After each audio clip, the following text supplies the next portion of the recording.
प्रातः वंदनीय महाकारुणिक भगवान बुद्ध, बौद्ध सत्य बाबा साहब डॉक्टर अम्बेडकर के चरणों में कोट कोट नमन करता हूँ। पूज्य भंते जी, जिनकी सानिध्य में भगवान बुद्ध की पवित्र वाणी की अमृत वर्षा हो रही है, मैं उनको भी सत सत नमन करता हूँ।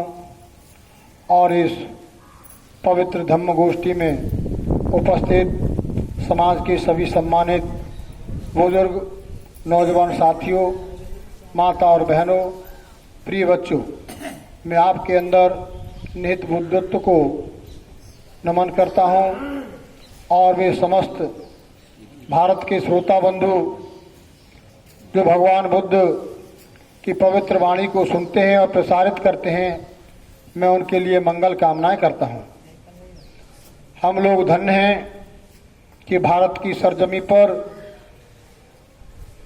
माता महामाया ने एक ऐसे महान पुत्र को जन्म दिया जो देवों का ही नहीं, समस्त मानव जाति का शास्ता हुआ, लोक कल्याणकारी धर्म दिया, कुल का नाम ऊंचा किया, देश का नाम ऊंचा किया और संपूर्ण मानवता को कल्याण का मार्ग दिखाया। ऐसे भगवान बुद्ध की हम अमर गाथा सुनते हैं। सम्मानित उपासक उपासिकाओं, कल हमने आपको बताया कि भगवान बुद्ध ने बताया कि मनुष्य के जीवन में एक जीवन की कसौटी होनी चाहिए, एक मापदंड होना चाहिए। उस मापदंड से हम ये आंक सकें कि हमारा जीवन श्रेष्ठ है या निकृष्ट है, हमारा जीवन सदाचारी है या व्यभिचारी है, हम अच्छा जीवन जी रहे हैं या खराब जीवन जी रहे हैं। इसका आकलन तभी हो सकता है जब एक मापदंड हो। तो भगवान बुद्ध ने पंचशील को मनुष्य के आचरण का मापदंड बताया।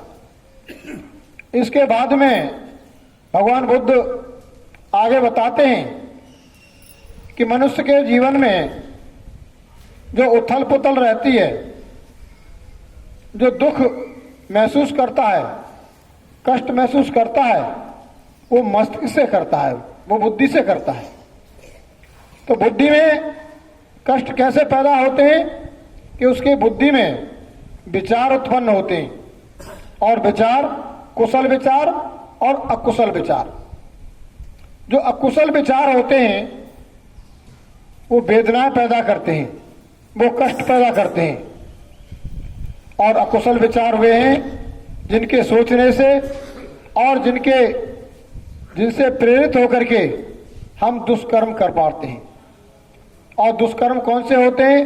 वो प्रत्येक कार्य दुष्कर्म है जो दूसरों को और स्वयं को भी वेदना पहुंचाए, कष्ट पहुंचाए। और वो किसके वशीभूत होते हैं? भगवान बुद्ध ने चित्तमल किसको बताया? चित्त की विकृतियां या कुलसित विचार किसको बताया? लोभ, मोह, तृष्णा, वासना, ये सभी कुलसित विचार हैं, क्योंकि इससे हम निष्पक्ष काम नहीं कर पाते। मोह के वशीभूत होकर के हम कभी कभी अपने भाई बहनों का अहित कर जाते हैं, अपने अड़ोसी पड़ोसियों का अहित कर जाते हैं, तो उसको वेदना पहुंचती है और वेदना के बदले में हमें भी कभी कभी वेदना ही झेलनी पड़ती है। दूसरा, तृष्णा के वशीभूत होकर के, तृष्णा कहते हैं कोई हमको कुलसित विचार पैदा हुआ हमारी इंद्रियों के माध्यम से, और हमने उसका चाहत पैदा हुई उसे भोगने की, और वो हमने भोगा, चाहे वो खाने का हो, व्यवहार का हो, शारीरिक हो, और उससे हमें क्षणिक आनंद महसूस हुआ, तो बार बार उसे भोगने की तृष्णा पैदा होती है। और उसे भोगने के चक्कर में कभी कभी अच्छा और बुरा भूल जाते हैं। इससे भी हमारे मन में राग पैदा होता है, द्वेष पैदा होता है, उसके वशीभूत भी कभी कभी हमें कष्टों का सामना करना पड़ता है। और कभी कभी लोभ के वशीभूत होकर के कभी कभी हम जो है अन्याय कर देते हैं, तो ये सारे चित्तमलों के दोष हैं। और ये चित्तमल कैसे साफ होंगे, हमारे मस्तिष्क में कैसे इनका समूल विनाश हो, तो भगवान बुद्ध प्रज्ञा पर जोर देते हैं। प्रज्ञा कहते हैं ज्ञान। अगर आप अपने ज्ञान को विकसित करेंगे और आप सजग प्रहरी होंगे तो आप अपने चित्त पर यह ध्यान रख सकते हैं कि मेरे चित्त में, मेरे मन में कोई दूषित विचार पैदा तो नहीं हो रहे। अगर हो रहे हैं तो ज्ञान की, प्रज्ञा की आग से उसको नष्ट कर देंगे, उसको जला देंगे, वहीं दबा देंगे उस विचार को कि ये कुलसित विचार है, ये विभेदकारी विचार है। अगर मैं इसको कार्य रूप में लूंगा तो मुझे कष्ट देगा, वेदना देगा, और मुझे कष्टों से रहित रहना है, तो उस तरीके के विचार को वहीं की वहीं दबा देना है। आपको अपनी प्रज्ञा से फैसला करना है कि मेरे मस्तिष्क में जो विचार पैदा हो रहे हैं, जो विचार आ रहे हैं, अगर ये कुशल विचार हैं, ऐसा करने से मैं अपना भला कर सकता हूँ, अपने भाई बंधुओं का भला कर सकता हूँ, अपने अड़ोसी पड़ोसियों का भला कर सकता हूँ, अपना देश और समाज का भला कर सकता हूँ, और समस्त प्राणी जगत का भला कर सकता हूँ। अगर ऐसा कुशल विचार है तो आप कार्य करेंगे तो आपको भी अनुभूति, शांति और सुख की होगी और दूसरों को भी होगी। तो भगवान बुद्ध ने आपकी वेदना और कष्टों का मूल कारण बताया कि आपकी बुद्धि में उत्पन्न होने वाले विचार।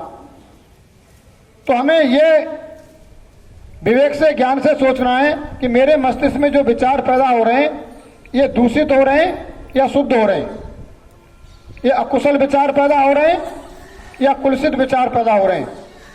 तो ये हमारे मस्तिष्क में दूषित विचार न पैदा हो, कुशल ही कुशल विचार पैदा हो, ऐसा कैसे हो सकता है?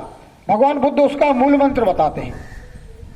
इसलिए भगवान बुद्ध ने कहा कि संसार में दुख है और दुख का कारण है, कारण का निवारण है, निवारण का उपाय है। भगवान बुद्ध को धर्म के क्षेत्र में वैद्य कहा जाता है। जैसे डॉक्टर के पास कोई मरीज पहुंचता है और वो अपनी बीमारी बताता है तो सबसे पहले डॉक्टर क्या करता है? बीमारी को पता लगाता है, बीमारी क्या है, और जब बीमारी का पता लगा लेगा उसके बाद में उसका कारण जानेगा कि ये कारण क्या है कि बीमारी पैदा हुई।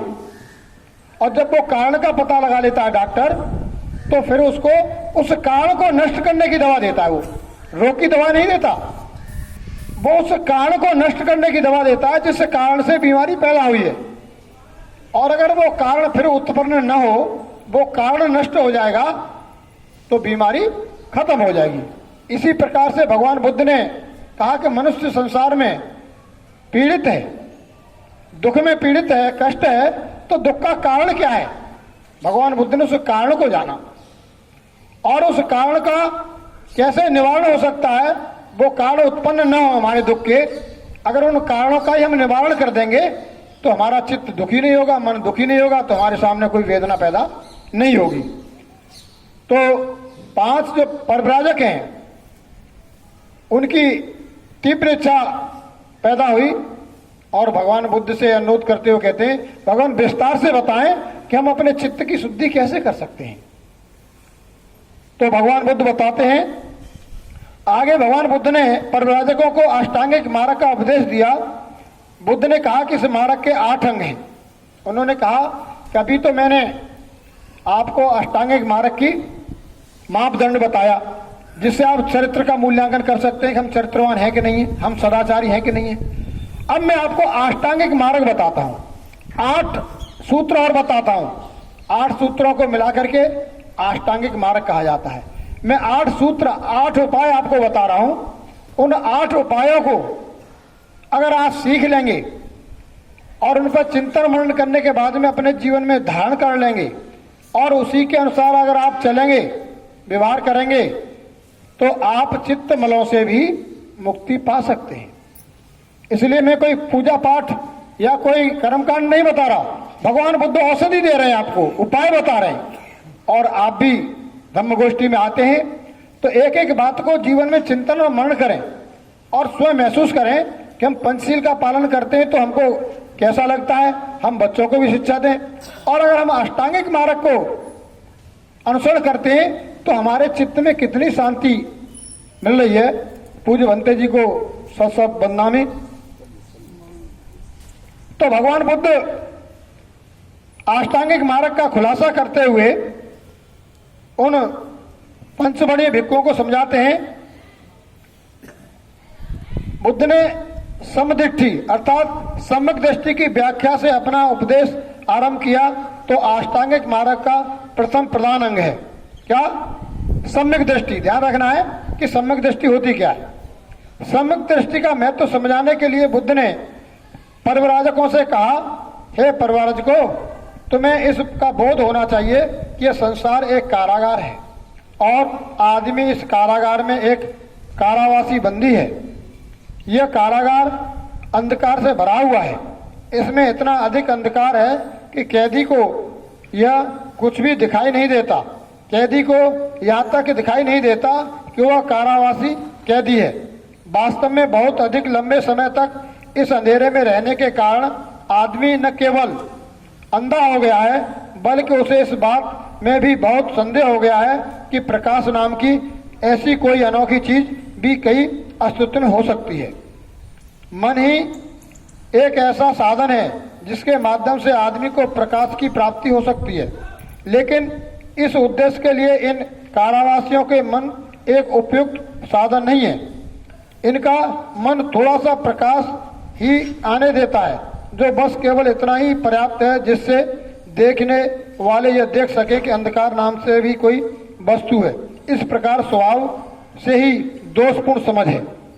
भगवान बुद्ध सम्यक दृष्टि के बारे में बताते हैं कि वो एक ऐसे ही चित्त की अवस्था है, ऐसी चेतना है जिससे आदमी सार को सार और असार को असार, सही को सही और गलत को गलत जानता है, सत्य को सत्य और असत्य को असत्य जानता है।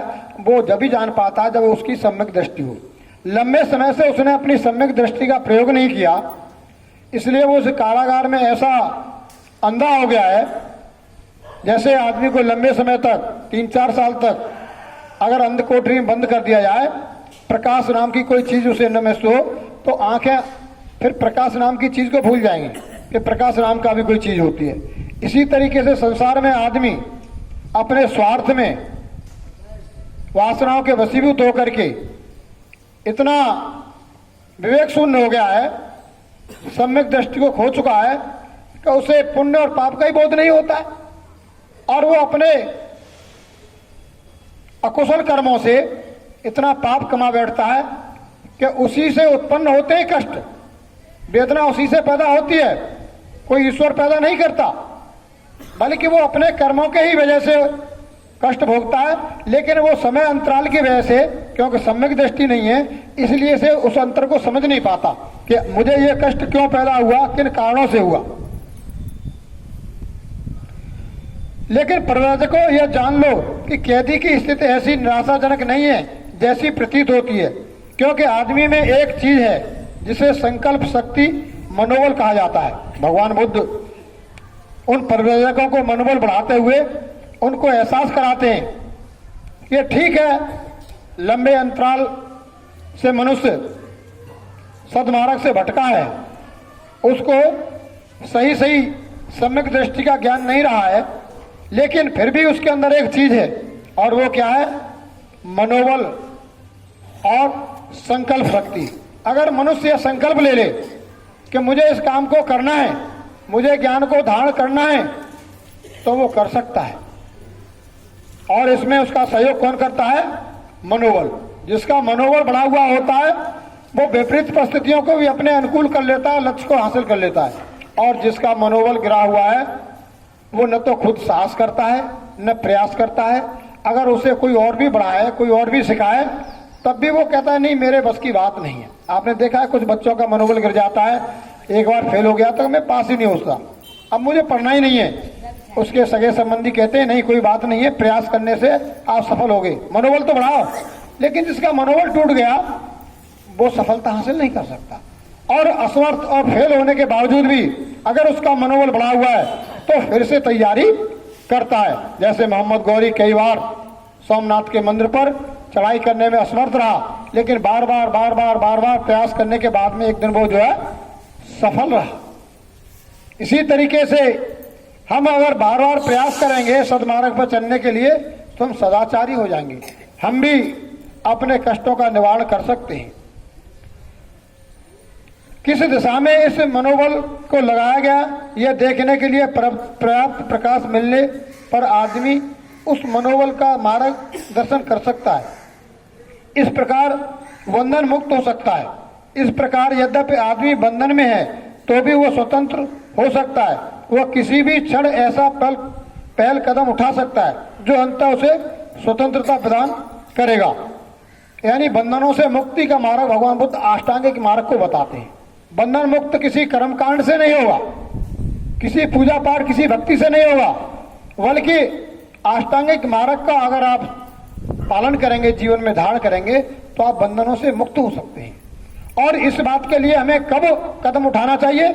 आप कभी भी किसी अवस्था में उठा सकते हैं। इसमें उम्र का कोई समय सीमा नहीं है कि हम बुजुर्ग हो गए अब हम क्या कर सकते हैं, या हम नौकरी वाले हैं तो हम क्या कर सकते हैं, हम मजदूर हैं, हम अनपढ़ हैं तो हम क्या कर सकते हैं। नहीं, जब भी आपके अंदर विवेक जागे तभी तब जागे तब सवेरा। सदकर्म के लिए कभी कोई वक्त और उम्र निर्धारित नहीं होती। ऐसा इसलिए है क्योंकि हम जिस किसी भी दिशा में अपने मन को ले जाना चाहें हमारे लिए उसे उस दिशा में ले जाने की संभव है। मन चंचल है, सही है, लेकिन मन के ऊपर भी एक विवेक है। आपके अंदर जब विचार पैदा होते हैं कुशल और अकुशल तो आप बार बार ये सोचते हैं मैं करूं या न करूं, करूं न करूं। मन तो आपको आंदोलित कर रहा है, प्रेरित कर रहा है कर, लेकिन फिर भी सोचते हैं करूं या न करूं। क्यों? उसके पीछे आपको ये पता है कि इसमें कुछ शुभ है कुछ अशुभ है। अशुभ हो गया तो बुरा परिणाम होगा, शुभ हो गया तो ठीक है।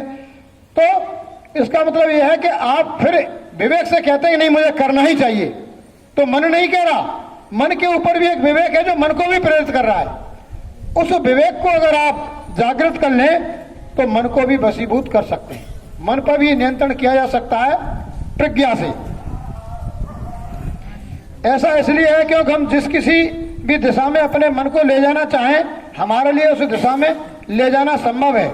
यह मन ही है जो हमें जीवन रूपी कारागार कैदी बनाता है, यह मन ही है जो हमें ऐसा बनाए रखता है। हम अगर जिस हाल में हैं उस हाल में बनाए रखने के लिए हमारा मन ही जिम्मेदार है। और मन पर हम नियंत्रण कर सकते हैं। मन पर अगर हमने नियंत्रण कर लिया तो हम बंधनों से मुक्त हो सकते हैं। लेकिन मन से जो कुछ बनाया है उसे मन ही नष्ट कर सकता है। हमारी जो बदहाली है, जो दुखी जीवन है या सुखी जीवन है, या हम आशा से पूर्ण है या निराशा से पूर्ण है, ये हमारे मन ने ही हमारी स्थिति की है। लेकिन मन से ही इस व्यवस्था को बदला जा सकता है। मन ने ये स्थिति उत्पन्न की है तो मन ही इसको नष्ट कर सकता है। लेकिन कैसे करेगा मन? मन चलता है प्रज्ञा के अधीन होकर के। अगर जब तक हम प्रज्ञा को प्रज्वलित नहीं करेंगे, प्रज्ञावान नहीं होंगे, तब तक मन भी हमारा बार बार ऐसे ही भटकता रहेगा। यदि इसने आदमी को दास बनाया है तो ठीक दिशा दिखाने पर यह आदमी को स्वतंत्र भी कर सकता है जो सम्यक दृष्टि से कर सकता है। इसलिए अगर हम सम्यक दृष्टि का पालन करें तो ये मन हमें जो है कुमारों पर ले गया है, भटका रहा है, ये हमें सदमार्ग की तरफ भी ले जा सकता है। तब प्रवाचकों ने प्रश्न किया सम्यक दृष्टि का अंतिम उद्देश्य क्या है? तो बुद्ध ने उत्तर दिया अविद्या का विनाश करना ही सम्यक दृष्टि का उद्देश्य है। सम्यक दृष्टि का उद्देश्य क्या है? अविद्या का विनाश करना, हमारी अज्ञानता का नाश करना।